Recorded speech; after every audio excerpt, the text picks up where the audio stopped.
To you by NBC bearing, भारताची पहिली bearing उत्पादक। तो सबसे पहले आप सभी लोगों को खुशखबर देना चाहता हूँ। ओ संजय पांडे जी वरती या इकडे या. प्रभारी प्रभारी आहात तुम्ही.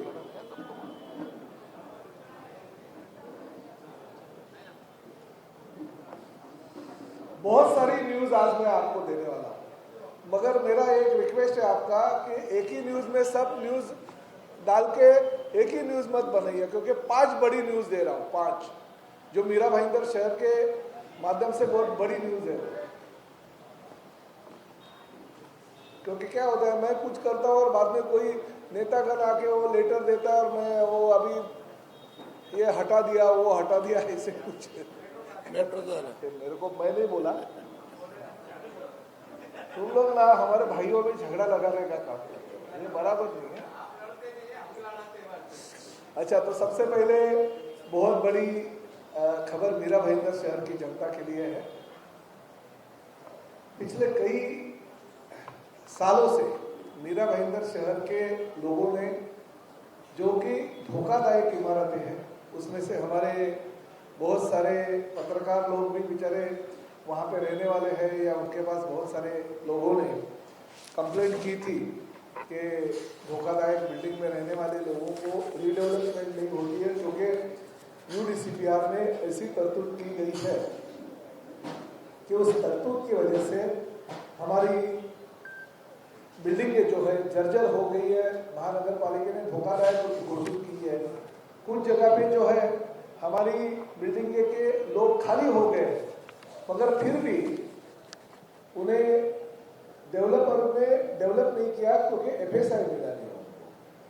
थाना में एक रूल है और रूल के हिसाब से जो भी रास्ते की चौड़ाई रहती है, वो चौड़ाई पूरी नहीं है, कहाँ पे 9 मीटर नहीं है, कहाँ पे 12 मीटर नहीं है, उसकी वजह से वो FSI कंज्यूम नहीं हो पा रहा था, इसलिए उनकी इमारतें अभी खाली थी या जर्जर होने के बावजूद भी वो डेवलप नहीं हो पाई थी। मैंने पिछले कई महीनों में कई बैठक ले ली है। नगर विकास मंत्री और राज्य के उप मुख्यमंत्री एकनाथ शिंदे जी के पास मैंने 3 बैठक लेने के बाद आखिरकार मीरा भाईंदर शहर के जनता को एकनाथ शिंदे साहब के माध्यम से न्याय मिल गया और राज्य शासन का ये जो GR है वो GR हमने निकाला और अभी मीरा भाईंदर शहर की धोखादायक और जर्जर इमारतें जो खाली हो गई या भविष्य में खाली करनी है, उनको राज्य शासन के UDCPR के माध्यम से उनको अभी सहूलियत थाना के धरती पे मिल जाएगी, इसलिए उनका डेवलपमेंट अभी हो जाएगा। तो ये GR की कॉपी आपको दे देगा, ये घेरे वाचन नहीं बना।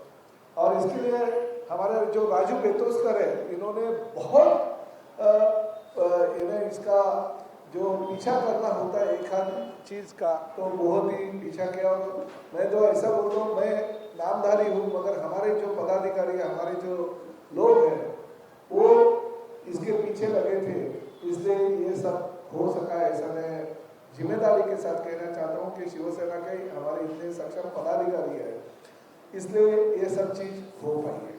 अरे आप लोग इधर खुर्चा दे रहे थे, आशीर्वाद। दूसरी बहुत बड़ी चीज है कि कुछ लोग क्लस्टर करके मीरा भाईंदर शहर में खेल रहे थे, लोगों को फंसा रहे थे कि क्लस्टर की ये ऐसी योजना है, क्लस्टर की ऐसी योजना है, मगर क्लस्टर की योजना के लिए मुख्यमंत्री के तौर पे जब ये एकनाथ शिंदे जी थे, उसके पहले से हम लोग ने थाने हो, कल्याण डोंबिवली हो, उल्लासनगर हो, मीरा भाईंदर हो, इस महानगर पालिका क्षेत्र के सभी जो कि कॉरपोरेशन है, उसमें पुरानी जो धोखादायक इमारतें है जो 100% इलीगल है, साथ ही में जो हाफ इलीगल है हाफ लीगल है, जैसे 2 माला लीगल है और 2 माला इलीगल है, जैसे कुछ 4 माले की इमारतें नगर परिषद के वक्त की थी, वो मिला के ऐसे क्लस्टर कहाँ पे जमा किया था। उसमें कई जगह पे तो स्लम भी आई थी। तो भाईंदर पश्चिम के 60 फीट रोड पे एक 5 बिल्डिंगें थी और 5 बिल्डिंगों में से उनको क्लस्टर का नोटिफिकेशन आने की वजह से डेवलपमेंट को परमिशन नहीं मिली थी। उन्होंने अपनी बिल्डिंग के खाली करके दूसरी जगह पे रेंट से घर भी ले लिया था, मगर अभी तक करीबन किती कुटुंब होती राजू थी? 160 की 210 140 परिवार थे जो परिवार को क्लस्टर की ये नियमावली की वजह से घर नहीं मिल रहे थे। तो वो भी राज्य शासन का आज की तारीख का 12 तारीख का नोटिफिकेशन जिया ये हमने निकलवाया है, ताकि जो पूरा क्लस्टर है भाईंदर पश्चिम में, उसमें से ये 5 इमारतें बाहर होगी और 5 इमारतों को क्लस्टर की जो फायदे हैं वो क्लस्टर के फायदे मिलेंगे। ये एक इतिहास है कि ऐसे महाराष्ट्र में पहली बार हुआ है कि क्लस्टर में से मिनी क्लस्टर किया गया है और मिनी क्लस्टर के माध्यम से हमारे मीरा भाईंदर जनता को अभी कॉरपोरेशन के माध्यम से उनके नक्शे मंजूर हो जाएंगे और आज कॉरपोरेशन ने इनके जो नक्शे हैं वो सैंक्शन करने चाहिए। इस तरह का ये जिया कल के तारीख का हम आज ले आए। तो मीरा भाईंदर शहर के ये दो पिछले कई सालों से जो सवाल यहाँ पे पड़े थे वो सवाल हमने अभी ये राज्य के नगर विकास डिपार्टमेंट के माध्यम से जो जीआर निकाला वो जीआर की कॉपी आप सभी लोगों को मिल जाएगी, ताकि आप लोगों तक पहुंचा देंगे। क्योंकि बहुत सारे लोग ऐसे हैं कि 5-5, 6-6 सालों से वो बेचारे अभी तक उनको क्लस्टर और धोखाधड़ी की वजह से अपनी इमारतें जर्जर होने के बावजूद भी डेवलप नहीं कर पाई। तो मीरा भाईंदर शहर के जनता के लिए एकनाथ शिंदे साहब के ओर से और मेरे ओर से ये ऐसे समझिए कि ये बहुत बड़ी सौगात है और इसके बाद में आप आपकी इमारतें कहीं पे भी किसी भी डेवलपर को देके डेवलप कर सकते हो। तो ये दो चीजें रही राज्य शासन की। तीसरी न्यूज ऐसी है कि आपको शायद पता होगा कि 2 महीने पहले मराठवाड़ा में बहुत बड़े पैमाने पे बाढ़ आई थी। हमारे बहुत सारे किसान जो धाराशिव जिले में कड़म है, वहाँ पे भूम तालुका है, वहाँ पे परांडा तालुका है, बहुत सारे लोगों की खेती बह गई थी। इतनी बह गई थी कि नीचे के पत्थर आ गए, यानी मिट्टी भी उसके ऊपर भी बह गई थी, घरदार बह गए थे, उनके जो जानवर थे वो जानवर बह गए थे। वो परिस्थिति देखने के बाद में हमने शिवसेना के माध्यम से बहुत सारी मदद की, एकनाथ शिंदे साहब ने बहुत सारी मदद की, मैंने बहुत सारी मदद की। राज्य शासन के माध्यम से पूर्ण परिस्थिति के ऊपर जो भी किसानों का नुकसान हो गया वो नुकसान हमने ज़्यादा से ज़्यादा देने की कोशिश की। पहली बार राज्य में हो गया कि राज्य शासन के माध्यम से इतनी मेहनत उनको किए बगैर इतनी नुकसान की भरपाई जो सभी लोगों को मिली थी। मगर जिनके गाय गई थे, जिनके भैंसें चली गई थी, पूरी की पूरी गाय, भैंसे, बैल, बकरियां वो सब बाढ़ में बह गई थी। और कुछ इलाका ऐसा है कि उस इलाके के लोग जो ये गाय का जो दूध निकलता है वो दूध के ऊपर से उनका परिवार का रोजी रोटी खाना पीना सब चलता था। हमने ऐसे जिनका गाय का नुकसान हो गया, ऐसे 101 परिवार को हमने गाय देने का निर्णय ले लिया था और 101 परिवार हमने जो कलेक्टर ने हमें लीज दी उसमें से हम निकाले, जिनका पूरा का पूरा जो खेती के साथ साथ ये गाय के दूध के ऊपर उनका जीवन निर्भर होता है। तो हमने गाय उनको देने का निर्णय लिया और 14 तारीख को जो मीरा भाईंदर में हमारा आर्ट फेस्टिवल चल रहा है, वो आर्ट फेस्टिवल के दौरान संडे को हमने विनती की है एकनाथ शिंदे साहब को कि आप आइए और वो गाय का प्रदान हम यहाँ से ऑनलाइन करेंगे। वहाँ से हमारे सभी धाराशिव में गाय उधर हमने ले आए हैं और किसानों को वहाँ पे बुला के हम ऑनलाइन यहाँ से वो गोदान का कार्यक्रम रखेंगे। शाम को 7 बजे का हमने उसके लिए टाइम दिया। आपको और दूसरी एक बात बताना चाहता हूँ कि ये गाय जो है हमने गुजरात से ले आए। महाराष्ट्र की जो गाय है वो 5, 6, 7, 8 लीटर तक दूध देती है, मगर गुजरात की ये जो गाय है हर गिर गाय उन्हें बोलते हैं, तो ये गिर गाय हम ले आए ताकि करीबन 15 से 20 लीटर दूध हर गाय हर किसान को हर दिन देगी। तो ये बहुत बड़ी हमारे हिसाब से कार्य हमने किया और उस माध्यम से एकनाथ शिंदे जी के हाथों से हम गोदान का पवित्र काम जो है वो संडे को कर रहे हैं। मीरा भाईंदर में बहुत सारे कार्यक्रम होते रहते हैं। पिछले वर्ष आपने देखा कि मीरा भाईंदर शहर में हमने स्वर्गीय शिवसेना प्रमुख बाला साहब ठाकरे मैदान पे हमारे राज्य के मुख्यमंत्री एकनाथ शिंदे जी को बुलाया था और वहाँ पे धर्म सभा का आयोजन किया था। और उस धर्म सभा में एकनाथ शिंदे साहब ने गौ माता को राज्य माता का दर्जा दिया था और हम इसी मैदान में उनके हाथों से गौ माता का प्रदान करते। मगर उस वक्त हमने कहा था हर साल हम मीरा भाईंदर में धर्म सभा का आयोजन करेंगे। तो दिनांक 24, 25, 26, 27 और 28 ये 5 दिन हम यहाँ पे सनातन धर्म सभा का आयोजन कर रहे हैं और उसके लिए पंडित प्रदीप जी मिश्रा पहली बार मीरा भाईंदर शहर में आ रहे हैं और पंडित प्रदीप जी मिश्रा का बहुत शिव पुराण उनका इतना लोगों से परिचित है कि उस शिव पुराण के लिए बहुत ही लंबे लंबे से लोग आते हैं। मगर हमने भी ये पास सिस्टम रखी है क्योंकि बहुत बड़े पैमाने पे भीड़ होती है। तो पास सिस्टम की वजह से मैं आपके माध्यम से आह्वान करना चाहूँगा कि इस पास सिस्टम होने की वजह से निमंत्रितों के लिए ये कार्यक्रम होगा। ये कार्यक्रम जो है हमारा अदानी पावर हाउस के आगे का जो पोद्दार स्कूल के सामने का जेपी इंफ्रा कॉम्प्लेक्स के पास का एक मैदान है जो अभी तक डेवलप नहीं हो गया। तो जेपी इंफ्रा के बाजू में एक बहुत सारे बड़े मैदान का हमने नियोजन किया है और उसमें हम इसका धर्म सभा का ये सनातन धर्म सभा यानी पंडित प्रदीप जी मिश्रा के कार्यक्रम का शिव पुराण के कार्यक्रम का आयोजन किया। पांचवी और बहुत बड़ी सौगात मीरा भाईंदर शहर के जनता के लिए है कि आप सभी लोगों को पता है कि मीरा भाईंदर के जनता ने आरटीओ कार्यालय मीरा भाईंदर शहर में होना चाहिए, इनकी मांग थी। और जैसे मैं राज्य का परिवहन मंत्री बना, मैंने आरटीओ का उप प्रादेशिक कार्यालय टेम्पररी हमारे जेपी के पीछे के रास्ते पे जो गठबंधन रोड पे है वो वहाँ पे किया, मगर आरटीओ की कार्यालय इमारत नहीं थी। फिर हमने आरटीओ तो सैंक्शन किया मगर जमीन नहीं थी। फिर मैं कलेक्टर जब भी हमारे शिंगारे साहब थे उनके पीछे लगा और शिंगारे साहब से करीबन 2 एकड़ की जमीन हमारे आरटीओ कार्यालय के लिए परिवहन के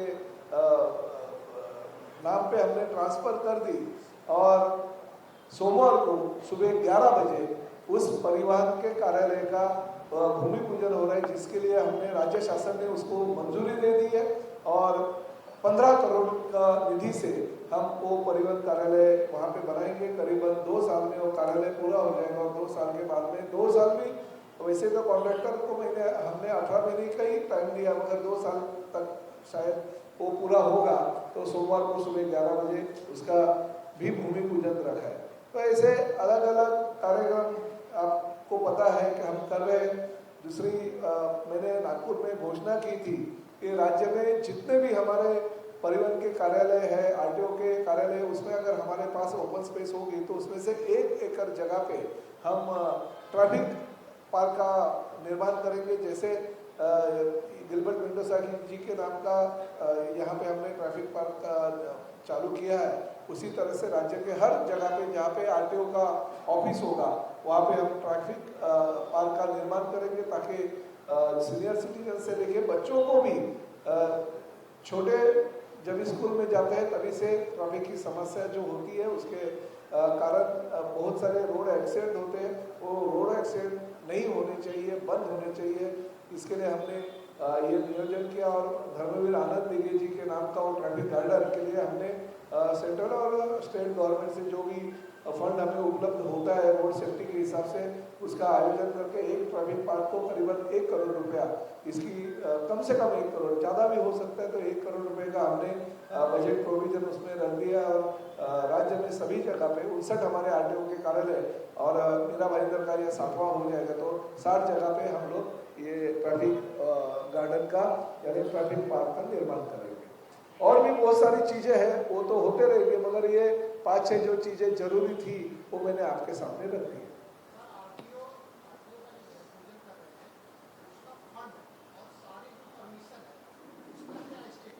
नहीं, अभी कल ही हमारी जो एचपीसी की बैठक होती है, वैसे तो मैं 6 तारीख को उसका भूमि पूजन करने वाला था, मगर एचपीसी के मीटिंग में उसको मान्यता नहीं मिली थी, इसलिए हमने 6 तारीख को उसको भूमि पूजन नहीं किया। मगर कल हुई बैठक में, परसों हुई बैठक में, यानी उसकी बैठक जो हो गई वो परसों के दिन हो गई, 9 तारीख को, 9 तारीख के बैठक में उसको मान्यता मिली है और एचपीसी ने 15 करोड़ रुपए का जो हमारा खर्चा है उसको मान्यता दे दी।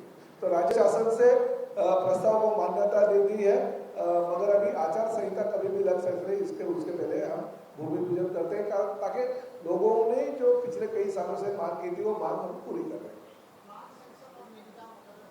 हाँ, वो तो होते रहेगा ना, वो तो क्या डिपार्टमेंट का प्रमुख मैं हूँ, इसलिए क्या मैं दूसरे जगह पे नहीं, सब करने वाला तो मैं हूँ, परिवहन मंत्री के माध्यम से सब होगा और मेरे शहर के लिए मैं कर रहा हूँ, क्योंकि मेरा शहर जो है मैं सपनों का शहर बनाना चाहता हूँ। माझं शहर स्वप्नाचं शहर मी बनवू इच्छितो आणि त्यामुळे या स्वप्नातल्या शहरासाठी ह्या गोष्टी लागणारच आहे।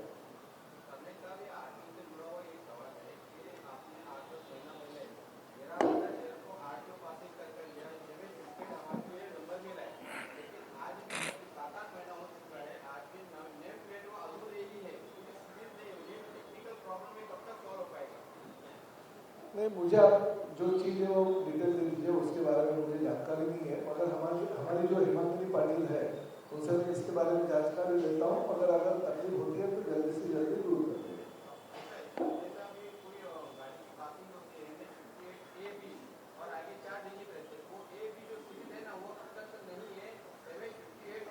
नहीं, वही मैंने कहा, एक टेक्निकल कुछ प्रॉब्लम होगा तो मैं उनसे बात करके अपन जल्दी से जल्दी कैसे दूर होंगे वो देखेंगे।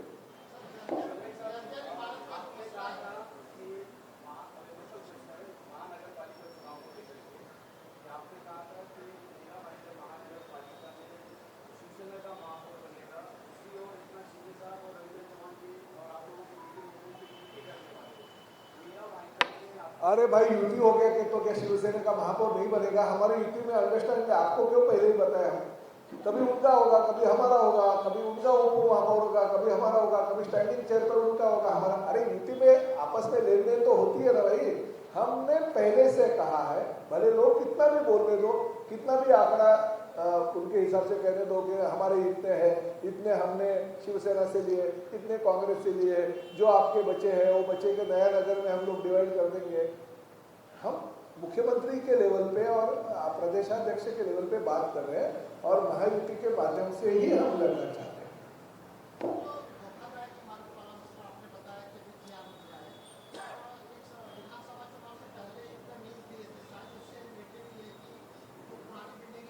ए राजू, आपको एकदम डिटेल में देता हूँ। हाँ, नहीं, यह नया है, मैं आपको ये राजू वेतोस्कर सब पूरी जानकारी देंगे, ये पूर्ण माहिती दे व्यवस्थित। क्या सवाल था? नहीं, एक मिनट, मैं पूरा डिटेल धोखादायक का क्या क्या मसला था और क्या क्या बैठक हुई, पूरा डिटेल मालूमात कर देंगे। देखिए, ये जो सवाल इशू जो चालू हुआ था वो मुझे लगता है कि नवगढ़ की एक इमारत थी, रामेश्वर अपार्टमेंट, और उनके माध्यम से ये सब्जेक्ट शुरू हुआ था म्यूनिसिपैलिटी में। जब हम लोगों ने सीसी के लिए अप्लाई किया था तो अपने नगर रचना विभाग ने वो प्रस्ताव नामंजूर किया था, क्योंकि इतने कम रोड के जगह पे उनका पुनर्विकास नहीं हो सकता है और जितने फ्लैट उसमें थे उतने भी फ्लैट नहीं बन पाते थे, इसके लिए उन्होंने वो नामंजूर किया था। तो फिर साहब के पास सभी बिल्डिंग वाले आए थे और साहब ने ये मसला सॉल्व करने के लिए जब नगर रचना से बात किया था तब उन्होंने ये सारा का सारा जो मसला है शासन के पास अभिप्राय के लिए भेजा था कि कैसे इनका विकास हो, क्योंकि यूडीसीपीआर में जो ऐसे धोखादायक इमारतों का पुनर्विकास के लिए इंसेंटिव एफएसआई देने की बात थी, वो सिर्फ ऑथोराइज बिल्डिंग को इंसेंटिव एफएसआई दे सकते हैं ऐसी बात थी और इसलिए उन्होंने वो प्रस्ताव नामंजूर किया था। तब साहब ने पहले ही, वो आप जो बोल रहे हैं कि विधानसभा चुनाव के पहले साहब ने एक दिया लेके आए थे, वो था कि ग्राम पंचायत के टाइम पे जितनी भी बिल्डिंग बनी थी वो सब अधिकृत मानी जाए। ताकि 94 का था। जो भी बिल्डिंग बनी है उनको वो इंसेंटिव एफएसआई का जो कायदा है वो लागू होगा और उनका पुनर्विकास होगा। उसके बाद जो मेन अड़चन आई थी कि जो क्लस्टर योजना के तहत जो एरियाज थे उसमें इंडिपेंडेंट बिल्डिंग को या 3-4 बिल्डिंग को परमिशन नहीं दे रहे थे, ऐसी बात थी। तो आज ये जीआर जो है उसका भी सोल्यूशन लेके आया है और सामने वो जो 10,000 मीटर की जो मुख्य ये थी अड़चन थी वो भी कम करके लिए 2,500 मीटर तक किया है। 4-5 2,500 मीटर में सब बैठ जाएगा। आके भी अपना पुनर्विकास कर सकती है, खुद आके बिल्डिंग भी अपना पुनर्विकास कर सकती है। जबकि क्लस्टर योजना जो है यहाँ पर शहर में लागू, उसको कोई भी बाधा नहीं आए, इस बेसिस पे सारे बिल्डिंगों का पुनर्विकास होगा।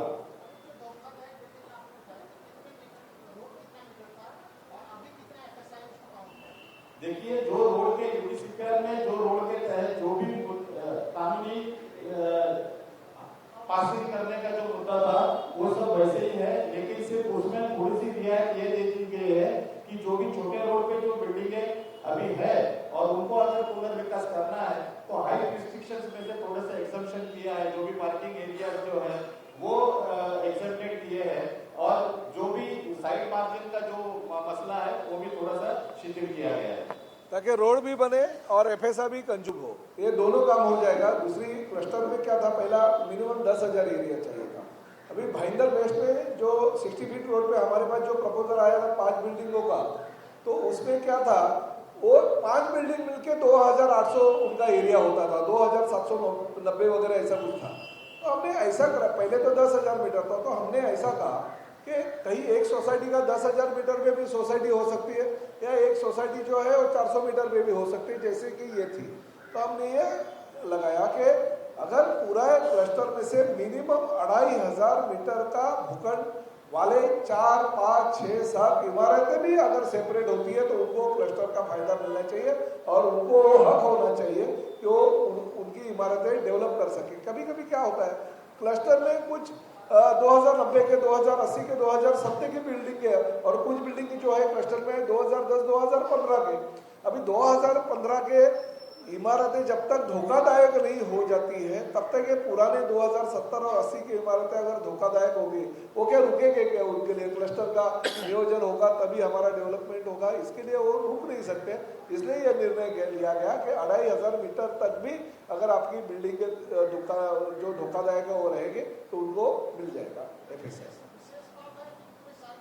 नहीं, ये शहर में पूरे कहीं पे भी जो राज्य शासन का जीआर निकलता है वो शहर के लिए निकलता है। अगर विशेष बात होती थी तो हम सिर्फ वो इमारत का 2,800 एरिया हम करते थे, ये 2,500 का हमने किया कि छोटा एरिया भी अगर किसी का होगा तो उनको भी वो फायदा होना चाहिए। तो मीरा भाईंदर शहर के लिए ये बहुत ही ऐतिहासिक निर्णय है और ये शिवसेना के माध्यम से एकनाथ शिंदे साहब ने और प्रताप सरनाईक ने ये मीरा भाईंदर शहर की जनता की पिछले कई सालों की जो मांग थी वो पूरी कर दी। हाँ काय थांबव जरा, पत्रकार परिषद चालली आहे, तुम्ही कोण आहात? हे त्यांना जरा बाजूला घ्या, जरा आतमध्ये बसा, जरा आतमध्ये बसा, मी येतो, आतमध्ये बसा, मी येतो, आतमध्ये बसा, मी येतो। अरे आता आतमध्ये बसा, मी येतो। हाँ बोलो, कोणाची काय अजून किसका कुछ सवाल है?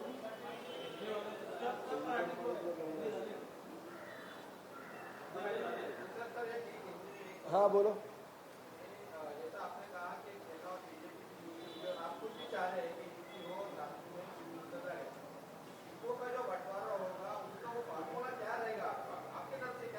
अरे भाई जरा बैठते तो ऊपर, आपको सब अंदर की बातें बताएंगे, चलो हमारे ओर से बंटवारे के लिए आपको बिठा देंगे। अभी हम हमारी लोकल कमेटी बनाएंगे, यहाँ पे कमेटी में हमारे जिला प्रमुख रहेंगे, हमारे महिला जिला संगठन रहेंगे, हमारे प्रभारी रहेंगे, ये हमारे 5-6 लोगों की कमेटी बनाएंगे, वो कमेटी हमारी उनके साथ चर्चा करेगी। मगर देखिए अभी आगे ठीक आहे। मराठीत सर्वप्रथम मी मीरा भाईंदर शहरातील जनतेचं मनापासून अभिनंदन करतो की मीरा भाईंदर शहरातील जनतेचे गेल्या अनेक वर्षापासूनचा प्रश्न होता धोकादायक इमारतींच्या बाबतीत, की धोकादायक इमारती झालेल्या आहेत, परंतु रस्त्याची रुंदी आणि लांबी ही जे UDCच्या तरतुदीमध्ये न बसत असल्या कारणानं त्या धोकादायक असून सुद्धा त्यांची डेव्हलपमेंट होत नव्हती. राज्य शासनाच्या माध्यमातून उपमुख्यमंत्री एकनाथ शिंदे यांनी मी केलेल्या मागणीवरून ती धोकादायक इमारतींच्या बाबतीतला निर्णय आलेला आहे. त्याचा आम्ही राजपत्र सुद्धा आपल्या समोर ठेवलेलं आहे की या सगळ्या धोकादायक इमारतींना ठाण्याच्या धर्तीवर किंवा विशेष बाब म्हणून मीरा भाईंदर शहरातील जनतेला जे काही इन्सेंटिव्हची अपेक्षा होती ती इन्सेंटिव्ह देण्याचं राज्य शासनाचं धोरण हे महानगरपालिकेला त्यांनी पाठवलं आहे. त्यामुळे महानगरपालिका क्षेत्रातील अनेक धोकादायक इमारतींना त्याचा फायदा होणार आहे. दुसरा महत्त्वाचा GR कालच राज्य शासनाच्या माध्यमातून काढलेला आहे की मीरा भाईंदर शहरातील क्लस्टरमध्ये काही अशा धोकादायक इमारती होत्या की त्या इमारतींना वाढीव चढीव निर्देशांना न मिळाल्या असल्या कारणानं त्यांचं रिडेव्हलपमेंट होऊ शकलं नव्हतं. मी पाठपुरावा केल्यानंतर तो मार्ग आता पूर्ण झाला आणि क्लस्टरमधून 5 इमारती वगळून जर 2,500 क्षेत्रफळ कुठल्याही इमारतीचं असेल तर त्याला क्लस्टरचा फायदा मिळण्याची शासनाची भूमिका आहे. त्यामुळे मीरा भाईंदर पश्चिमेतले काही रिडेव्हलपमेंट अडकले होते त्या रिडेव्हलपमेंटला आता चालना मिळेल. माझ्याकडे काही 5 इमारतींमधली लोक आली होती, त्यांनी मागणी केली होती आणि त्यांना आम्ही रिसर ही बैठक मंत्रालयामध्ये 2 ते 3 वेळा लावली आणि ती बैठक लावल्यानंतर आता त्यांना न्याय देण्याची राज्य शासनाची भूमिका आहे. ती भूमिका सुद्धा आम्ही पार पाडतोय. तिसरा महत्त्वाचा मुद्दा आहे की गेल्या अनेक वर्षापासून मीरा भाईंदर महापालिका क्षेत्रातील नागरिकांना पूर्वी ठाण्याला जायला लागायचं RTOच्या कामाकरता, परंतु तो आपण त्रास दूर केला आणि मी परिवहन मंत्री झाल्यानंतर उपप्रादेशिक कार्यालय हे मीरा भाईंदरला चालू केलं, परंतु ते तात्पुरत्या स्वरूपात जागेवर आहे. त्यामुळे त्याची परमनंट जागा असावी अशी लोकांनी मागणी केली आणि त्या मागणीला प्रतिसाद देत सोमवारी सकाळी 11 वाजता उत्तर येथे राज्य शासनाकडून मी जागा मिळवली आहे. जवळजवळ 2 एकर. त्या 2 एकर जागेवर मीरा भाईंदरचं पहिलं प्रादेशिक परिवहन कार्यालयाचं भूमिपूजन आम्ही करतोय आणि त्याचा कार्यक्रम सुद्धा झाल्यानंतर साधारण 1.5 ते 2 वर्षानंतर ती इमारत पूर्ण होणार आहे.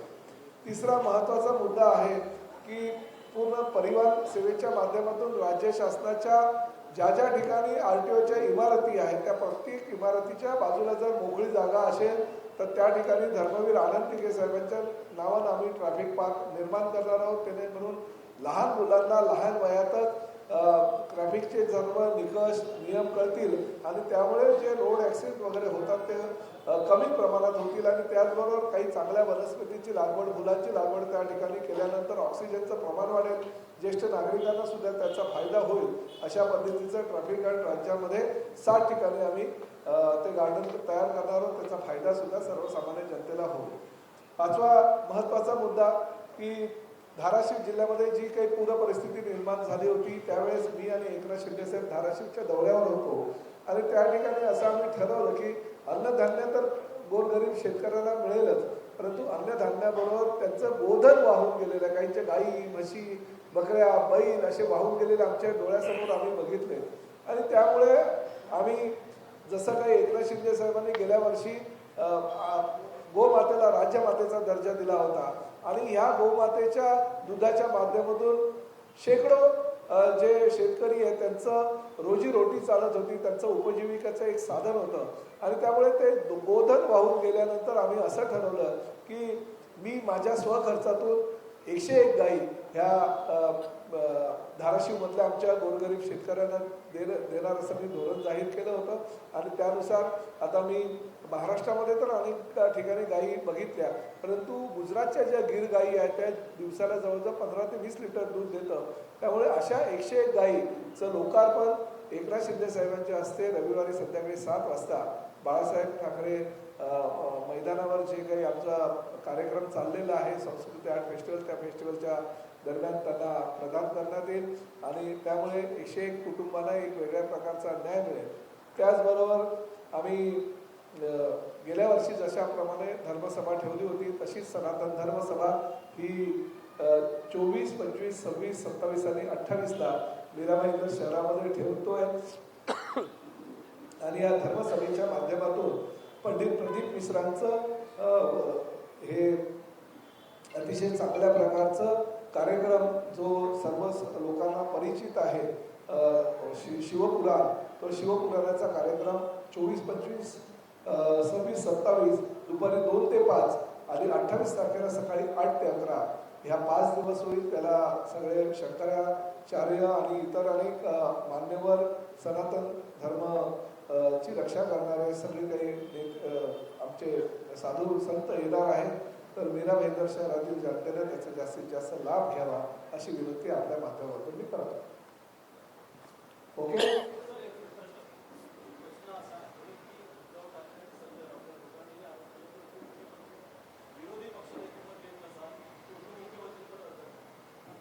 नाही, सर्वप्रथम मी त्यांना सांगू इच्छितो की विरोधी पक्षनेत्याचा आणि उपमुख्यमंत्र्यांचा काय संबंध झाला. उद्धवजी एकदा फक्त अधिवेशनाच्या दरम्यान नागपूरला येतात आणि काहीतरी बातम्या सोडतात आणि निघून जातात. बिचारे बाकीचे जे त्यांचे पक्षाचे आमदार असतात ते हतबल होतात. खरं तर ज्यावेळेस मुख्यमंत्री म्हणून उद्धवजी कार्यरत होते, महाराष्ट्राचा कार्यभार सांभाळत होते, त्यावेळेस त्यांच्या पक्षाचे नव्हते, परंतु राष्ट्रवादी काँग्रेस आणि काँग्रेसची त्यांनी जी आघाडी केली होती त्याचे उपमुख्यमंत्री म्हणून अजितदादा पवार होते ना. मग ते जर बेकायदेशीर होते, राज्य उपमुख्यमंत्र्यांना बेकायदेशीर समजायचा तुम्हाला नैतिक अधिकार आहे का? त्यामुळे अशा प्रकारच्या वर्गाला करणंही योग्य नाही.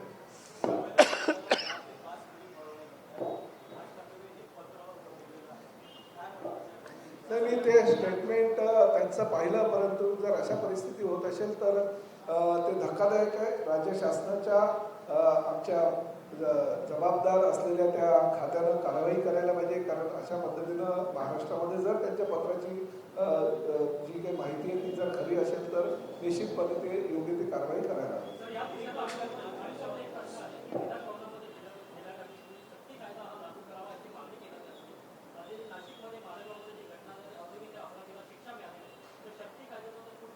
नाही बघा, शक्ती कायदा हा राज्य शासन अतिशय शक्ती कायद्याचं पालन व्हावं ह्या पद्धतीनं राज्य शासनानं शक्ती कायदा अंमलात आणावा म्हणून हे सांगितलं की मला शक्ती कायदा हा पारितही केला. परंतु शेवटी केंद्र शासनाकडे जेव्हा तो पाठवला तेव्हा केंद्र शासनानं आता नवीन कायदे मंडळ जे बनवले, त्यामुळे त्यामध्ये कुठेतरी तो अडसर निर्माण होता म्हणून वेगळ्या काहीतरी कलम त्यामध्ये टाकायचं ठरवलेलं आहे आणि राज्य शासनानं मंजूर केलेला शक्ती कायदा हा केंद्र सरकारनं आपल्याकडे परत पाठवलेला आहे.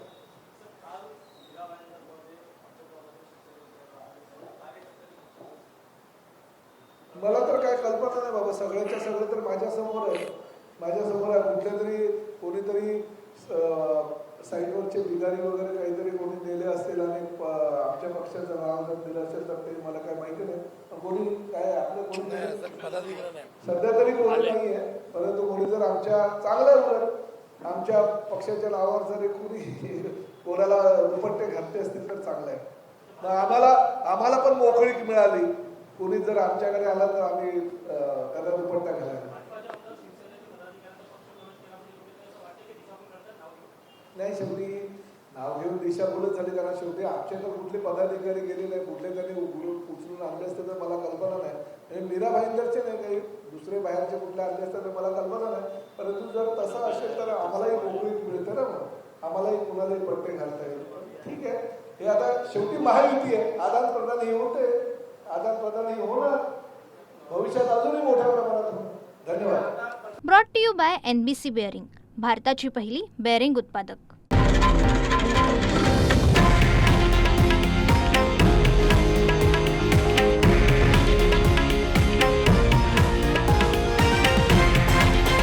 हे आहे देशातील नंबर 1 न्यूज नेटवर्क आणि आपण पाहत आहात TV9 मराठी, एकमेव.